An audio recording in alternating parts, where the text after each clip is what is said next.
Hola y bienvenidos a Fragmentos de Libros. Hoy exploramos un poderoso extracto de la obra Sentido Común de Thomas Paine, un texto clave en la historia de la independencia estadounidense. En el fragmento de hoy, Paine aborda uno de los temas más controvertidos de su época, de la monarquía y la sucesión hereditaria. Con una crítica aguda y racional, Paine cuestiona la idea de que el derecho a gobernar pueda transmitirse de generación en generación por medio de la herencia, como si fuese un bien o propiedad. Para él, la monarquía hereditaria no solo es antinatural, sino también absurda, al desafiar los principios básicos de la igualdad y la justicia. Escuchemos ahora cómo Paine desmantela con su razonamiento esta tradición que, en su opinión, solo perpetuaba la tiranía de la monarquía y la sucesión hereditaria. Siendo el género humano originalmente igual en el orden de creación, la igualdad pudo solamente ser destruida por algunas circunstancias subsecuentes. Las distinciones de rico y pobre pueden muy bien existir, sin recurrir a los duros y disonantes nombres de opresión y avaricia. La opresión es muchas veces la consecuencia de la riqueza, pero rara o ninguna vez los medios de ella. Y aunque la avaricia preserve al hombre del estado de mendicidad, también le infunde, casi generalmente, demasiado temor para poder enriquecer. Pero hay una distinción tan enorme entre los hombres que no se puede justificar ni con razones sacadas de la naturaleza ni de la religión. Esta es la que se nota entre reyes y vasallos, y es cosa muy digna de nuestra atención.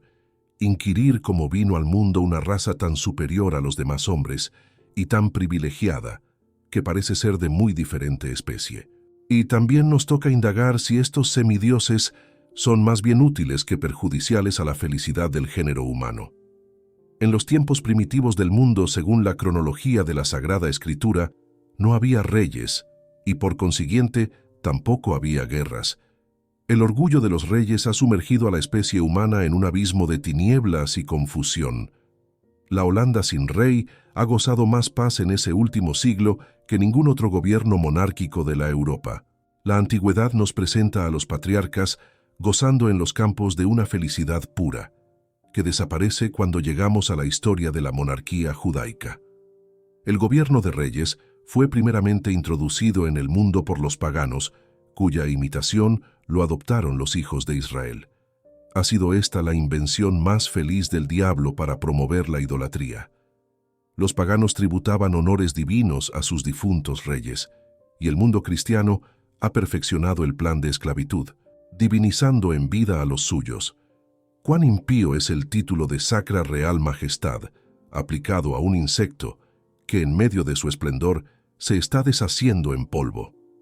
En la teoría de la igualdad de derechos, no se puede justificar la elevación de un hombre a un grado tan superior a los demás, ni tampoco puede defenderse con la autoridad de la Escritura, porque la voluntad del Todopoderoso desaprueba el gobierno de los reyes, como consta del profeta Samuel y de Gedeón. Todas las sentencias de la Sagrada Escritura contra los reyes han sido maliciosamente interpretadas a favor de los gobiernos monárquicos, y esto debe fijar la atención de los países cuyo gobierno esté todavía por formarse. Dar al César lo que es del César es el texto de la Sagrada Escritura que más se repite en las cortes, y este no es muy favorable al gobierno monárquico, porque los judíos, cuando obtuvieron esta respuesta, estaban sin rey y solamente sujetos al pueblo romano, gobernado entonces por una república que había jurado odio eterno a los reyes desde la expulsión de los tarquinos. Según la cronología de Moisés, los judíos vinieron a pedir un rey cerca de 3000 años después de la creación. Hasta entonces, su forma de gobierno, excepto en los casos extraordinarios en que intervenía el Altísimo, era una especie de república administrada por un juez y los ancianos de las tribus. Ellos no tenían reyes, y se reputaba un crimen reconocer bajo este título a otro que al Señor de los ejércitos. Así, cuando se reflexiona sobre el homenaje idólatra que se tributa a las personas de los reyes, no es de extrañar que el Todopoderoso, siempre celoso de sus honores, desapruebe una forma de gobierno que con tanta impiedad usurpa las prerrogativas de la divinidad. La monarquía se considera en la Escritura como uno de aquellos pecados de los judíos, por el cual se declaró contra ellos una maldición reservada. La historia de este hecho es digna de toda atención. Estando los hijos de Israel oprimidos por los madianitas, marcharon contra ellos con un pequeño ejército bajo el mando de Gedeón, y la victoria, por interposición del Altísimo, se declaró a su favor.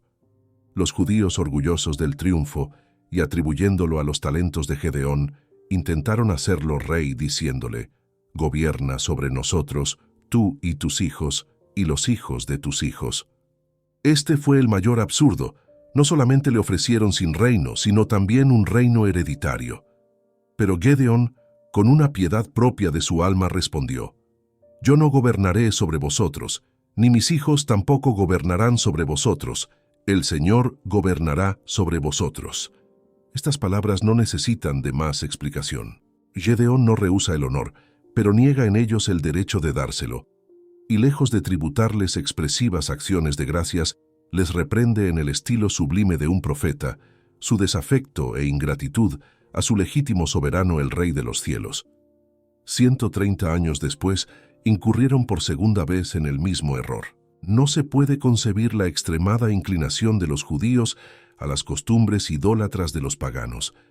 Tomando una vez, tú por pretexto, la mala conducta de los hijos de Samuel, que estaban encargados de algunos negocios seglares, fueron a casa de aquel venerable profeta y comenzaron a decirle a gritos: «Bien ves que eres ya viejo y que tus hijos no andan en tus caminos. Establécenos un rey que nos juzgue, como lo tienen también todas las naciones. Y nosotros observaremos aquí de paso que sus razones eran malas, en cuanto a que ellos pudiesen ser como las otras naciones, es decir, como los paganos, cuando por el contrario, su verdadera gloria consistía en parecerse a ellos lo menos posible». Desagradó a Samuel este razonamiento, porque habían dicho: «Danos un rey que nos juzgue». Y Samuel hizo oración al Señor. Y el Señor dijo a Samuel: «Oye la voz del pueblo en todo lo que te dicen, porque no te han desechado a ti, sino a mí, para que no reines sobre ellos.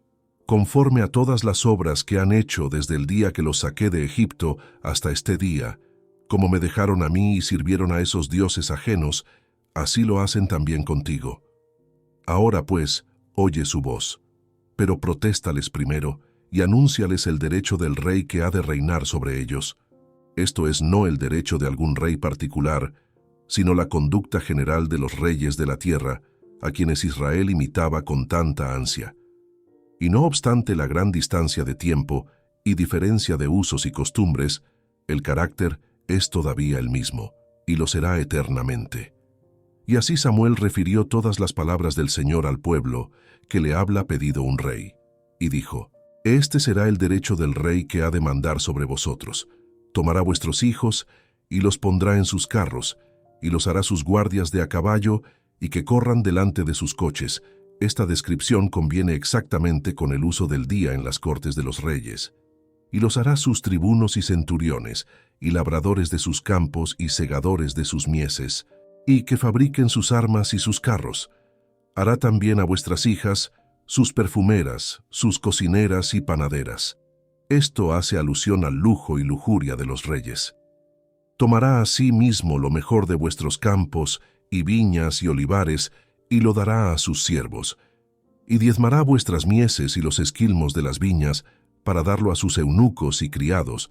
Por esto se deja ver que el cohecho, corrupción y favoritismo son los vicios dominantes de los reyes. Tomará también vuestros siervos y siervas, y mozos más robustos, y vuestros asnos, y los aplicará a su labor. Diezmará asimismo vuestros rebaños, y vosotros seréis sus siervos. Y clamaréis aquel día, a causa de vuestro rey, que os habéis elegido, y no os oirá el Señor en aquel día porque pediste tener un rey. Esta es la razón por que continúa la monarquía.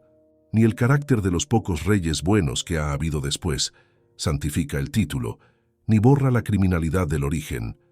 La alta alabanza dada a David no es como a rey, sino como a hombre grato al Señor. Mas el pueblo no quiso dar oídos a las razones de Samuel, sino que dijeron: «No, no, porque rey habrá sobre nosotros, y nosotros seremos también como todas las gentes, y nos juzgará nuestro rey, y saldrá delante de nosotros, y peleará por nosotros nuestras guerras. Samuel continuó raciocinando con ellos, pero infructuosamente. Representóseles su ingratitud, y nada aprovechó, y viéndolos plenamente inclinados a su locura, gritó: ¿Por ventura no es al presente la siega del trigo? Invocaré al Señor, y enviará voces y lluvias, quiere decir truenos y lluvias, que era un castigo por el perjuicio que se le seguía a sus cosechas, y sabréis y veréis el grande mal que os habéis acarreado delante del Señor, pidiendo un rey sobre vosotros. Y clamó Samuel al Señor, y envió el Señor voces y lluvias en aquel día. Y temió todo el pueblo en gran manera al Señor y a Samuel. Y dijo todo el pueblo a Samuel: ruega por tus siervos al Señor Dios tuyo, para que no muramos, porque hemos añadido a todos nuestros pecados este mal de pedir rey para nosotros. Estos pasajes de la Escritura son directos y positivos. Ellos no dan lugar a construcciones equívocas. Que el Todopoderoso ha estampado en ellos su protesta contra el gobierno monárquico, es cierto. Lo que no puede ser, la Escritura es falsa. Al mal de la monarquía hemos añadido nosotros el de la sucesión hereditaria. Y así como la primera es una degradación en nosotros mismos, así también la segunda, pretendida como una materia de derecho, es un insulto y una imposición sobre la posteridad. Porque siendo todos los hombres iguales en su origen, ninguno pudo por su nacimiento tener un derecho para establecer su misma familia con una perpetua diferencia sobre todas las demás. Y aunque alguno pudiese haber merecido de sus contemporáneos algún grado de distinción en la sociedad, con todo, sus descendientes pueden ser indignos de heredarlo. En segundo lugar, como ningún hombre al principio pudo poseer otros honores públicos que los que le fueron dispensados, así tampoco los otorgadores pueden tener autoridad para dar el derecho a la posteridad. Y aunque ellos pudieron decir: nosotros te escogemos para nuestro jefe, no pudieron decir del mismo modo, sin hacer una injusticia manifiesta a sus descendientes: vuestros hijos y los hijos de vuestros hijos reinarán sobre los nuestros para siempre. Porque un pacto tan imprudente, tan injusto y tan contrario a la naturaleza, ¿podría acaso en la próxima sucesión ponerlos bajo el gobierno de un pícaro o un loco? La mayor parte de los sabios, en sus opiniones reservadas, han tratado siempre con desprecio el gobierno hereditario. Con todo, es uno de aquellos males difíciles de desarraigar una vez establecido. Unos someten por temor, otros por superstición, y la parte más poderosa divide con el rey los ralé que hace a los deanes.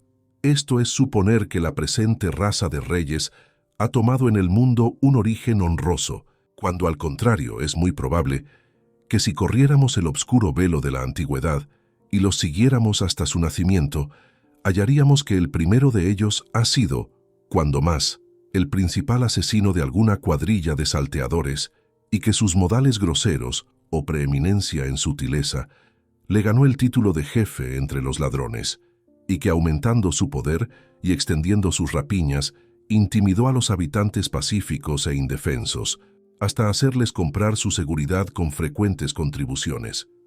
Con todo, sus electores no pensaban en darle derecho hereditario, porque una exclusión perpetua de sí mismos era compatible con el libre y desordenado principio de vida que ellos profesaban. Por tanto, la sucesión hereditaria en aquellos tiempos de monarquía no podía ser una materia de pretensión, sino una cosa casual y gratuita. Pero como entonces pocos o ningunos archivos existían y la tradición histórica estaba llena de fábulas, fue muy fácil después del curso de algunas generaciones inventar varios cuentos supersticiosos propiamente adecuados, como los de Mahoma, para hacer tragar al vulgo el derecho hereditario. ¿Acaso los desórdenes que amenazaban, o aprecian amenazar, por la muerte de un corifeo en la elección de otro nuevo, porque las elecciones entre asesinos no pueden ser muy tranquilas, indujo a muchos al principio a favorecer las pretensiones hereditarias, y por estos medios sucedió, y ha sucedido después, que lo que fue un mero objeto de conveniencia se ha pretendido al fin como un derecho. La Inglaterra, después de la conquista, ha conocido un corto número de monarcas buenos. pero ha gemido bajo mayor número de malos. Ningún hombre sensato puede decir que la usurpación de Guillermo el Conquistador fue muy honrosa. Un francés bastardo que desembarca con un ejército de bandidos y él mismo, contra el consentimiento de los nativos, se nombra y se establece rey, es en términos categóricos un origen muy vil y muy despreciable. No hay ciertamente en esto ninguna intervención de la divinidad. Si hay hombres tan débiles que lo crean, dejémoslos que adoren indistintamente al jumento o al león. Enhorabuena para ellos. Por lo que a mí toca, ni imitaré su humildad, ni turbaré su devoción. Con todo, me contentaría con preguntarles, ¿cómo suponen ellos que se establecieron los primeros reyes? La cuestión no admite sino una de estas tres respuestas, a saber, por suerte, por elección o por usurpación. Si el primer rey fue tomado por suerte, esto establece un ejemplo para el otro, que excluye la sucesión hereditaria. Saúl fue por suerte. Sin embargo, la sucesión no fue hereditaria, ni parece que hubo intención alguna de que lo fuese. Si el primer rey de algún país fue por elección, esto igualmente establece un ejemplo para el otro, porque pretender que los primeros electores, que eligieron no solamente un rey, sino una familia perpetua de reyes, quitaron el derecho de elección a todas las generaciones venideras, es un absurdo inconcebible. Es una opinión que no encuentra ningún apoyo, ni en la historia sagrada ni en la profana. En cuanto a la usurpación, ningún hombre sensato se atreverá a defenderla, ni tampoco negará que Guillermo el Conquistador fue un usurpador. Este es un hecho sin contradicción, y la pura verdad es que la antigüedad de la monarquía inglesa esconde la injusticia de su origen y no sufre ningún examen. Poco importaría el absurdo de la sucesión hereditaria, si no fuese su resultado tan fatal para el género humano. Sería admisible el derecho de sucesión y llevaría el sello de la autoridad divina si tuviera la virtud de vincular en una familia el honor, la justicia, la sabiduría y todas las cualidades necesarias para gobernar. Pero viendo que de la estirpe real salen más tontos que hábiles, más locos que cuerdos, más malvados que honrados, debemos pensar que este orden de sucesión hereditaria es contrario a la naturaleza y una de las curas de nuestra ignorancia.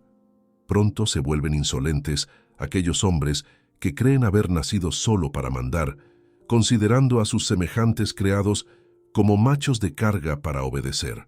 Llenos de orgullo, solo se mueven en un círculo de viles aduladores, interesados en ocultarles sus verdaderos intereses y los de la nación, y cuando suceden en el gobierno, son generalmente los hombres más ignorantes, más viciosos y los más incapaces de mandar.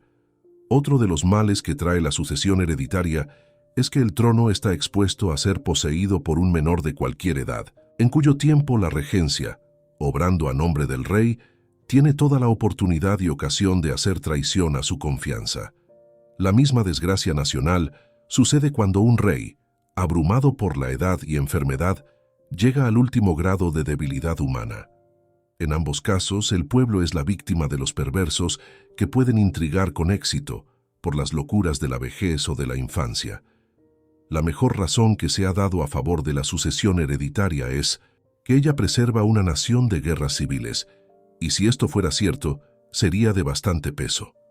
Pero al contrario, es una insolente falsedad con que se ha pretendido engañar al género humano. Toda la historia de la Inglaterra desmiente este hecho. Desde la conquista, ha habido 30 reyes y 2 menores en ese reino desunido, y en ese tiempo se cuentan a lo menos 8 guerras civiles y 19 revoluciones. Así, lejos de promover la paz, dicha sucesión hereditaria la destruye. La Inglaterra fue por muchos años el sangriento teatro de la guerra por sostener la monarquía y sucesión hereditaria entre las competencias de la casa de York y Lancaster. 2 batallas señaladas fuera de escaramuzas y sitios se dieron entre Enrique y Eduardo. 2 veces fue Enrique prisionero de Eduardo, quien también lo fue de Enrique, y es tan incierta la suerte de la guerra y el genio de una nación cuando la contienda tiene por único objeto los intereses personales, que Enrique fue conducido en triunfo desde la prisión a palacio y Eduardo obligado a huir a una tierra extranjera. Sin embargo, como las transiciones repentinas son rara vez permanentes, Enrique, a su turno, fue lanzado del trono, y Eduardo llamado por segunda vez para sucederle. El Parlamento fue siempre consiguiente en su egoísmo, siguiendo el partido más fuerte. La guerra comenzó en el reinado de Enrique el VI y no se extinguió enteramente hasta Enrique el VII, en quien se unieron las dos familias, comprendiendo un periodo de 67 años, esto es desde 1422 hasta 1489. En conclusión, la sucesión de la monarquía hereditaria ha cubierto, no este o aquel reino, sino el mundo entero, de sangre y de cenizas. Es una forma de gobierno reprobada por la palabra de Dios y por consiguiente funesta a todas las naciones. Si fuéramos a averiguar los asuntos y negocios de un rey, y en muchos países no tienen ninguno, veríamos que todos, después de haber disipado su vida sin ventaja ninguna para la nación, consumidos de fastidio, cansados de la vil adulación de una corte prostituida, se retiran de la escena, cediendo su lugar a un sucesor que sigue el mismo orden de inutilidad. En las monarquías absolutas, el peso de los negocios civiles y militares recae sobre el rey. Los hijos de Israel en sus pretensiones alegaban esta razón: «Y nos juzgará nuestro rey, saldrá delante de nosotros y peleará por nosotros nuestras guerras». Pero en los países en donde hay constitución, en donde el ministerio despacha todos los negocios, en donde el rey no puede ser rey ni general, como en Inglaterra, sería muy difícil saber cuáles son sus indispensables razones en beneficio del pueblo. Mientras más se acerque un gobierno al sistema de república, menos tiene que hacer un rey. Es bastante difícil encontrar un nombre propio para el gobierno de Inglaterra. William Meredith lo llama república, pero es indigno de este nombre desde que el corrompido influjo de la corona se ha valido de los mismos empleos y gracias para pervertir a los representantes de la Cámara de los Comunes, única parte republicana. El gobierno de Inglaterra es casi tan monárquico como el de Francia o el de España, pero gustan los hombres disputar sobre palabras sin entenderlas. Los ingleses fundan su gloria en la parte republicana y en su constitución, y no en la monárquica. Su libertad depende de su representación en la Cámara de los Comunes, y faltándole a esta la virtud republicana, debe necesariamente ser esclava de la nación. La Constitución inglesa está muy debilitada y debe por necesidad perecer dentro de poco tiempo, porque la parte monárquica ha emponzoñado la republicana y porque la corona se ha apoderado de todo el influjo de la Cámara de los Culmines. En Inglaterra un rey no tiene más que hacer que declarar la guerra y proveer los empleos, lo que es en términos más claros, empobrecer la nación y meterla en la confusión.